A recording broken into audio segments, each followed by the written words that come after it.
Lý sĩ na van gam chu in sung nom ai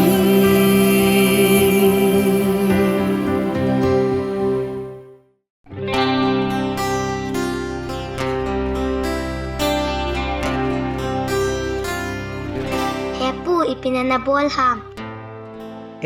La ka na siyem su boy. Bikinan hong hon ong. Hepu do anong kakanay nga kahunghun ay Ipinay do nom hanam boy. Nay dong hantang. Hepu insung nga patay na sang pen ay lolilin pen ipiham. Christian insung hihan lang. Non-Christian insung hizong le. Insung nga patay na sang pen ay hilaw le. Patay na len pen su ipiham iti ahile. Ingay lut na le. Lungkat takat ta insung mite. At siyan kompa ahin kompa chu patay na sang pen le alin pen ay. Hepu incheng ahilaw le insung nom ho hu pitabang insung ho ham. Incheng ahilaw le insung nom kiti chu ipitabang insung ham iti ahile. Insunga nule pa chate in pakai pathin aginuwa. Chate in pakai lunglama. Anu apa azawa. Chule chate chu nule pa te injong. Angay luduwa. Pakai deya agatsa uwa. Atil khojing uwa. Pathin lunghay na lampia aselit sa insung chu. Insung nom ahilaw le incheng kiti ahi. Hepu ka-insung nom tia lang sin kanuto na saa. Kayo insungin video kabol ucu neve sa hono. Kavet sa hon di chu.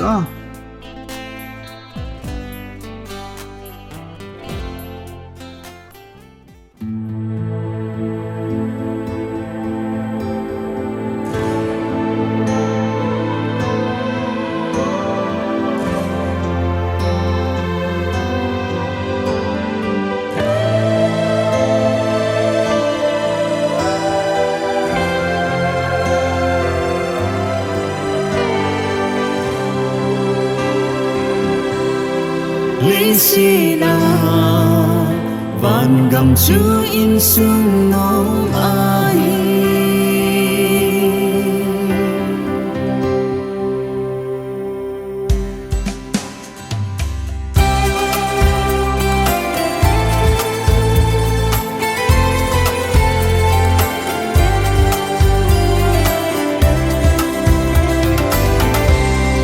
Lý sĩ na van gam chu insung nom ahi Ka-Insungnom hi Krista hung ko na hiti kahin O Ka-Insungnom hi Krista hung ko na hiti kahe lung hay selin hin ko kamang zi O Ka-Insungnom nung hay selin hin ko kamang zi O Ka-Insungnom lisira pandam chu insungnom ahi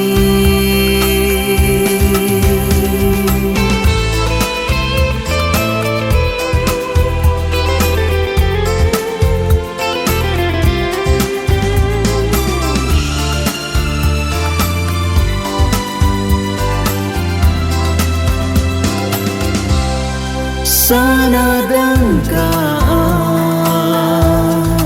cho dầu hilau Insungnom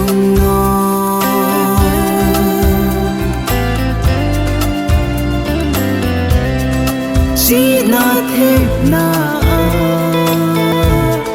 làm thu thế lâu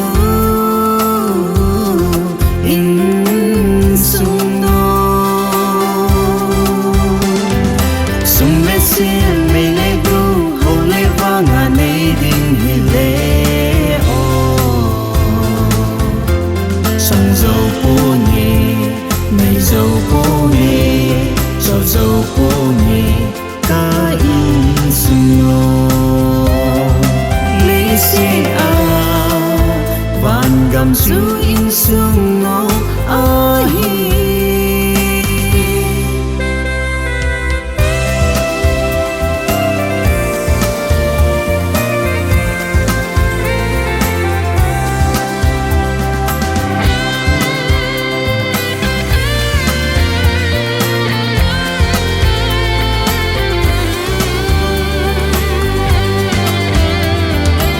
Ka-INSUNG kilung to ta ataw khom jing pakai mai cha sim chim lo INSUNG chu INSUNG kilung to ta ataw khom jing pakai mai cha sim chim lo INSUNG chu leya o chat pen a hi ve pakai phathe na cham kim chang di leya awang phen a hi ve pakai alon hinna chang jing di leya o chat pen a hi ve pakai phathe na cham kim chang di hi chu pakai akon INSUNGNOM o Ka-INSUNGNOM hi chu pakai akon INSUNGNOM o Ka-INSUNGNOM leisit na bandam chu INSUNGNOM ahi Ka-INSUNGNOM hi Krista hung ko na hiti ka he in o Ka-INSUNGNOM hi Krista hung ko na hiti ka he nung hay selling hin ko kamang zi o Ka-INSUNGNOM nung hay selling hin ko kamang zi o Ka-INSUNGNOM leisit na bandam chu INSUNGNOM ahi